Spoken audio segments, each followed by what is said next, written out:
सफेद आफत में घिरे पहाड़ी राज्यों में एक बार फिर सफेद संकट का कहर टूटा है। खासकर उत्तराखंड में कई इलाकों में जमकर बर्फबारी हुई। इस बार की बर्फबारी नए साल का पहला हिमपात है। लगातार हुए स्नोफॉल की वजह से उत्तराखंड इन दिनों जबरदस्त ठंड का सामना कर रहा है। वहां पारा गिर रहा है, ठंडी हवाओं ने मुश्किलें बढ़ा दी हैं। बर्फिस्तान में गहराया संकट, नए साल में पहली बर्फबारी से फिर बढ़ी मुसीबत। पहाड़ों पर सफेद चादर, कई इलाकों में कहर। पहाड़ों से आई तस्वीरें एक बार फिर डरा रही हैं। बर्फबारी से फिजा बदल गई है। जो बर्फबारी दिसंबर के आखिर में बंद हो गई थी, वो एक बार फिर से दस्तक दे चुकी है। उत्तराखंड के पहाड़ इस जबरदस्त बर्फबारी की गवाही दे रहे हैं।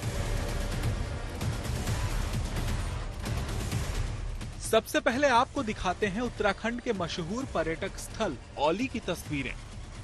स्की रिजॉर्ट औली में साल की पहली बर्फबारी होते ही वहां सैलानी पहुंचे तो उन्हें मुसीबत का सामना करना पड़ा है।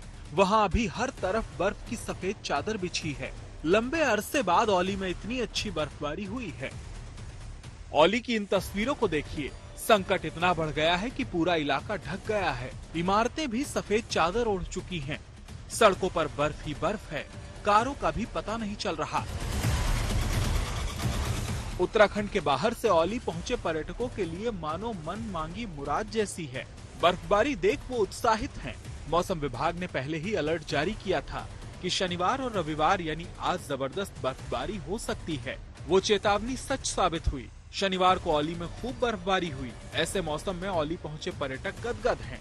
इस बार औली में 29 जनवरी से राष्ट्रीय शीतकालीन खेलों का आयोजन भी होने जा रहा है। उसके लिए लगातार बर्फबारी बेहद जरूरी है। चमोली में एक बार फिर से मौसम विभाग की भविष्यवाणी सच साबित हुई है और देख सकते हैं मेरे पीछे हर तरफ एक बार फिर से पहाड़ी चोटियां हो या फिर बद्रीनाथ धाम, हेमकुंड साहिब और औली जो मशहूर स्की रिजॉर्ट है, वहां पर इस समय जमकर बर्फबारी हुई है। मौसम विभाग ने पहले ही शनिवार और रविवार को बर्फबारी की आशंका जताई थी। वीकेंड के चलते बड़ी संख्या में इस समय पर्यटक औली का रुख कर चुके हैं और आज जब बर्फबारी हुई तो हर किसी के लिए यह बड़ी सौगात साबित हो रही है। साल की पहली बर्फबारी और इस बार जब इस सीजन की बात करें तो पहले ही बर्फबारी औली में हो चुकी थी, जहां पर्यटकों को अभी जमकर बर्फ देखने को मिल रही थी। वही ताजा बर्फबारी के बाद औली की तस्वीर पूरी तरह से बदल चुकी है। उधर भगवान विष्णु के धाम बद्रीनाथ में भी नए साल की पहली बर्फबारी देखने को मिली है। यहाँ कुदरत मेहरबान दिखाई दे रही है और भगवान बद्री विशाल का श्रृंगार बर्फ की फुहार से हो रहा है। तस्वीरों में देख सकते हैं इस समय शीतकाल में बद्रीनाथ धाम के कपाट शीतकाल के लिए बंद हैं। वहां कुछ कर्मचारी और आईटीबीपी के जवान अभी भी मंदिर समिति के कुछ लोगों के साथ मौजूद हैं। आम लोगों के लिए बद्रीनाथ धाम बंद है, लिहाजा यहां कोई अभी आ जा नहीं सकता। उत्तराखंड का धनौल्टी भी बर्फबारी की गवाही दे रहा है। वहां हल्की बर्फबारी के बाद से मौसम सुहावना है, लेकिन तापमान में गिरावट दर्ज की गई है। हालांकि पहाड़ों की रानी मसूरी के पर्यटकों को अभी भी बर्फबारी का इंतजार है। धनौल्टी से 54 किलोमीटर दूर कानातल में भी मौसम का मिजाज अचानक बदल गया और सुबह हल्की बर्फबारी देखने को मिली। सड़कों से लेकर हर तरफ बर्फ ही बर्फ नजर आई। अल्मोड़ा भी सफेद चादर से ढक चुका है। वहां के सबसे ऊंचे पहाड़ भरतकोट, पांडवखोली और दुनागरी इलाके में सीजन की दूसरी बर्फबारी ने पूरे इलाके का नजारा बदल दिया है। आज सुबह 3 बजे के आसपास वहां बर्फबारी हुई। सुबह ऐसे नजारे को देख पर्यटकों का चेहरा चमक उठा। पांडवखोली और भरतकोट में करीब 1 फुट तक की बर्फबारी हुई। मशहूर पर्यटन चक्राता के लोखंडी में बारिश के बाद बर्फबारी हुई। यहाँ जौनसार, बावर, चक्राता के ऊंचाई वाले इलाके, लोखंडी, देवबन, कोटी कनासर में कुदरत की ये माया दिखी। इस बर्फबारी के बाद इलाके में ठंड भले ही बढ़ गई हो, लेकिन कारोबारी खुश हैं कि ऐसे मौसम के बाद पर्यटक यहाँ जरूर पहुँचेंगे।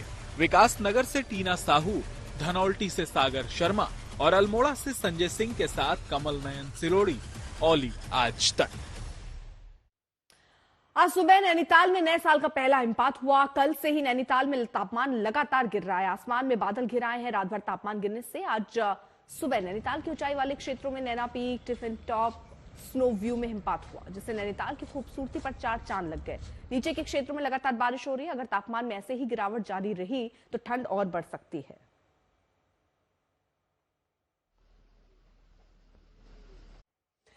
नैनीताल से भी बर्फबारी की तस्वीरें सामने आई है। वहां सड़कों पर इतनी बर्फ जम गई कि सड़क को साफ करने के लिए जेसीबी को हटाना पड़ा। ये तस्वीरें बारापत्थर पंगौट रोड की हैं, जहां पर आप देखिए किस तरह, क्योंकि रास्ता पूरी तरीके से बंद हो जाता है, बर्फ सड़कों पर आ जाती है, जिसके बाद ऐसे ही मशीनों की सहायता से पूरे बर्फ को हटाया जा रहा है और साइड में किया जा रहा है, ताकि रास्ता जो है वो खुल सके और लोग आवाजाही कर सके, इससे उधर इधर से उधर जा सके। क्योंकि सैलानियों का भी यहाँ पर जमावड़ा रहता है, खासी दिक्कतें उनको भी होती हैं, क्योंकि घंटों के जाम से जूझना पड़ता है।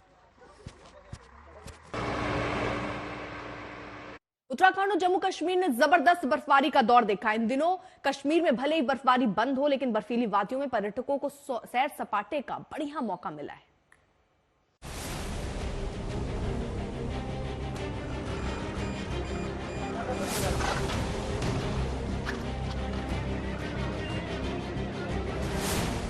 उत्तराखंड में पहाड़ों पर सफेद आफत है, तो जम्मू कश्मीर की वादियां पर्यटकों का स्वागत कर रही हैं।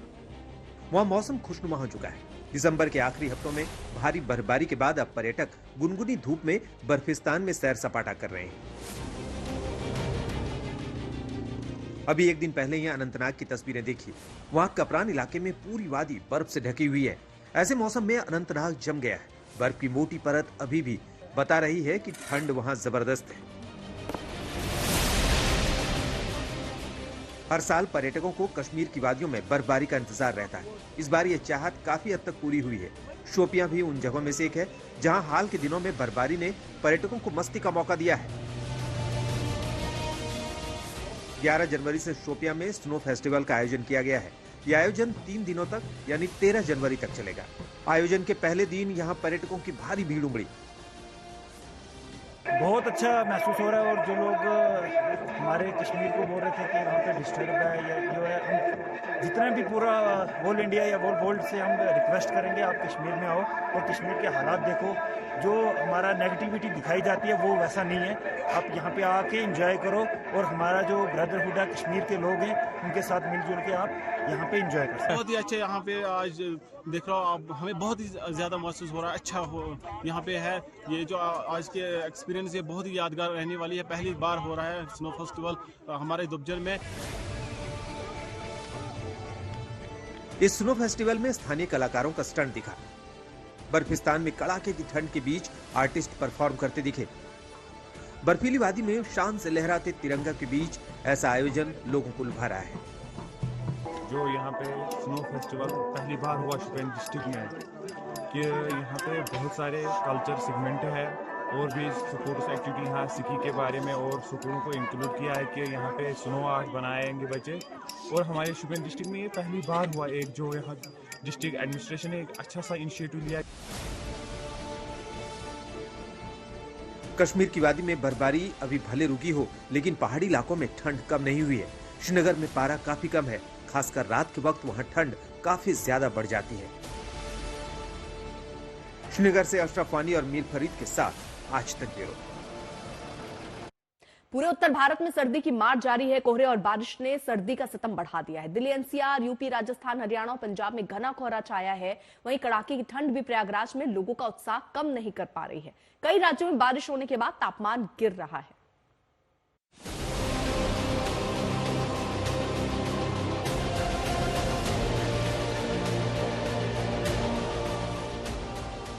दिल्ली में बारिश के बाद बढ़ी ठिठुरन। कोहरे में गुम हुई ताज नगरी।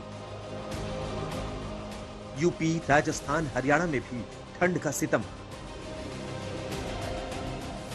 उत्तर भारत में कोहरे और बारिश ने सर्दी का सितम बढ़ा दिया। दिल्ली एनसीआर, यूपी, राजस्थान, हरियाणा और पंजाब में घना कोहरा छाया रहा।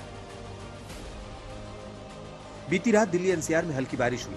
आज दिन भर उसका असर दिखा है। ठंड की वजह से लोग घरों से निकलने से बचे। हालांकि ये संकट का अंत नहीं।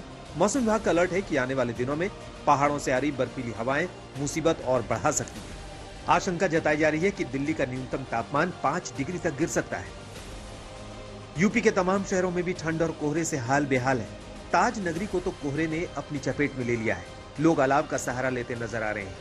यही हाल प्रयागराज में भी है। ठंड की मार लगातार जारी है, लेकिन धुंध के बीच लोगों का उत्साह कम होता नहीं दिख रहा। शीतलहर और कोहरे के बीच लोग सुबह सुबह संगम में डुबकी लगाते नजर आए। उधर काशी में जनवरी की शुरुआती ठंड ने लोगों का हाल बेहाल कर दिया है। ठंड और घने कोहरे का प्रभाव जारी है। मौसम विभाग के अनुसार सोमवार को भी हल्की बारिश और ओलावृष्टि की संभावना है। महाकाल नगरी में भी सर्दी का सितम जारी है। उज्जैन में कोहरे और शीतलहर ने जनजीवन अस्त व्यस्त कर दिया है। रेल यातायात भी प्रभावित हुए। अब बात राजस्थान की। वहां वेस्टर्न डिस्टर्बेंस का जबरदस्त असर है। जयपुर, अजमेर के किशनगढ़, पाली के सोजन और नागौर में सुबह सुबह तेज बारिश हुई और बारिश के साथ ओले गिरे। इसके अलावा बीकानेर, जोधपुर और जैसलमेर में भी हल्की बारिश हुई। आज तक ब्यूरो। प्रयागराज में महाकुंभ का कल से शुभारंभ है। भारी ठंड है, इसके बाद भी श्रद्धालु बड़ी संख्या में पहुंच रहे हैं, गंगा में डुबकी लगा रहे हैं। जानकारी और दे रहे हैं हमारे संवाददाता कुमार अभिषेक। एक बार फिर शीतलहर का प्रकोप जारी है और प्रयागराज में तो मौसम और भी गलन वाला होता जा रहा है। सुबह से भगवान सूर्य के दर्शन नहीं हुए हैं, लेकिन आप लोगों की भीड़ देखिए, शायद ही इनके कदमों को कोई रोक पाए। तापमान लगातार गिरता जा रहा है। आज यहाँ तक कि हल्की बारिश की भी का भी मौसम विभाग ने अनुमान लगाया है, प्रेडिक्शन किया है। लेकिन आप देखेंगे तो एक तरफ धुंध, कुहासे और साथ साथ लगातार तापमान का कम होना, हवा में गलन है और माना यह जा रहा है कि अगले 2 दिनों तक इस तरह की स्थिति रहेगी। 24 घंटे पहले थोड़ी राहत थी क्योंकि धूप भी खिली थी और इस वक्त जब आज 24 घंटे से कम का वक्त बचा है जब शुरू हो जाएगा महाकुंभ। और आप देखें ये सब लोग हैं जो कि महाकुंभ में स्नान को आए हैं, डुबकी लगाने आए हैं, लेकिन मौसम जो है वो सचमुच इस वक्त ऐसा हो गया है जब लोगों को ठंड का सामना करना पड़ रहा है। चारों तरफ धुंध की चादर, कुहासे का कहर भी आप कह सकते हैं। सुबह सुबह काफी था, लेकिन लोगों के उत्साह में कोई फर्क नहीं है। मेरे पीछे आपको गंगा दिखाई देंगी, कुछ दूर पर जमुना भी है और जहां संगम है, लेकिन जो मौसम है वो निश्चित तौर पर लोगों के लिए भारी पड़ रहा है। देखना यह है कि क्या इनके कदम इससे रुकेंगे, ठिठकेंगे। बहुत सारे लोगों का ये मानना है कि मौसम का असर कम से कम उनकी आस्था को डिगा नहीं सकता। चंडीगढ़ में तो सुबह में बारिश हुई, उसके बाद से ठंड बढ़ गई है और जानकारी हमारे सहयोगी असीम बस्सी दे रहे हैं। हम इस वक्त सुखना लेक पर हैं। चंडीगढ़ की जो बड़ी प्रोमिनेंट एक टूरिस्ट डेस्टिनेशन है और यही कारण है कि आप देख सकते हैं कि टूरिस्टों की जो गिनती है वो बहुत कम है। हालांकि संडे है और संडे को बहुत ज़्यादा रश रहता है इस टूरिस्ट डेस्टिनेशन पर, लेकिन क्योंकि मौसम ऐसा है कि सुबह से लगातार बारिश हो रही थी और यही कारण है कि टूरिस्ट जो हैं वो इंडोर ही रहे हैं। यहाँ उन्होंने आना जो है वो मुनासिब नहीं समझा क्योंकि बारिश बहुत ज़्यादा थी सुबह से। लेकिन अब जो है मौसम बदला है। लेकिन मैं आपको बता दूँ क्योंकि जब ये चंडीगढ़ है और चंडीगढ़ में शिमला पास में पड़ता है, हिमाचल के कुछ इलाके पास में पड़ते हैं और यही कारण है कि यहाँ पे थोड़ा सा भी क्लाइमेट कंडीशन अगर ऊपर पहाड़ों में बदलती है तो यहाँ पे उसका एक इम्पैक्ट होता है। लेकिन एक राहत की बात यह है कि ठंड काफ़ी ज़्यादा है, लेकिन फिर भी बारिश रुकी है और बारिश के रुकने से जो लोग यहाँ पर निकलना शुरू हुए हैं।